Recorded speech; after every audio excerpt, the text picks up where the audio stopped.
దేశంలో మునుపెన్నడూ జరగని అభివృద్ధి కార్యక్రమాలు గత 10 సంవత్సరాల నుండి పేదలకు సంక్షేమం, మౌలిక వసతులను కల్పించడం ద్వారా నరేంద్ర మోడీ నాయకత్వంలో చూడడం జరుగుతుందని బీజేపీ రాష్ట్ర ఉపాధ్యక్షులు వేటుకూరి సూర్యనారాయణరాజు పేర్కొన్నారు. అమృత్ భారత్ స్టేషన్ అభివృద్ధిలో భాగంగా 15,13,00,000తో సామలకోట రైల్వే స్టేషన్ అభివృద్ధి పనులకు మరియు విజయవాడ డివిజన్ పరిధిలో పలు రైల్వే స్టేషన్ల ఆధునీకరణకి సంబంధించి వర్చువల్ విధానంలో భారత ప్రధాని నరేంద్ర మోదీ సోమవారం పనులను ప్రారంభించడం జరిగింది.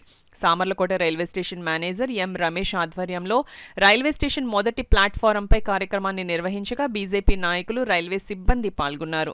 ముఖ్య అతిథులుగా హాజరైన సూర్యనారాయణరాజు, ఎమ్మెల్సీ కర్రి పద్మశ్రీలు కార్యక్రమాన్ని ఉద్దేశించి మాట్లాడుతూ స్వాతంత్ర్యం వచ్చినప్పుడు నుంచి రైల్వేకు సంబంధించి అతి తక్కువ అభివృద్ధి జరిగిందని, కానీ ఈ మధ్య కాలంలో కేంద్ర ప్రభుత్వం చేపట్టిన చర్యలతో ప్రతి సెక్టార్ను అభివృద్ధి చేయడంతో పాటు రైల్వే సెక్టార్ని అభివృద్ధి చేయడం జరుగుతుందన్నారు.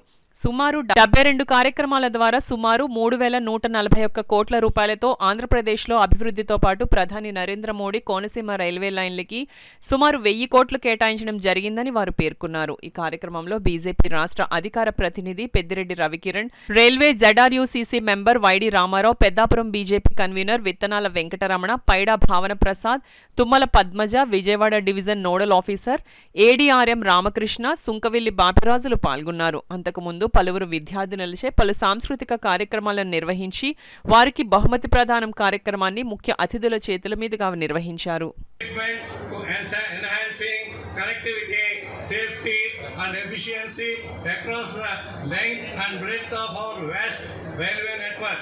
Redevelopment of 10 stations under Amrit Bharat stations in phase 2 and dedication of 25 underpasses to the nation in Vijayawada Division, South Central Railway are part of this grand event.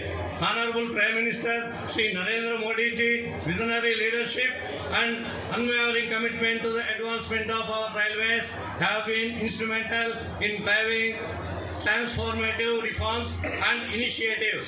Your presence here today underscores the significance of this movement and serves as a testament to the government's steadfast resolve to people India towards a bright future.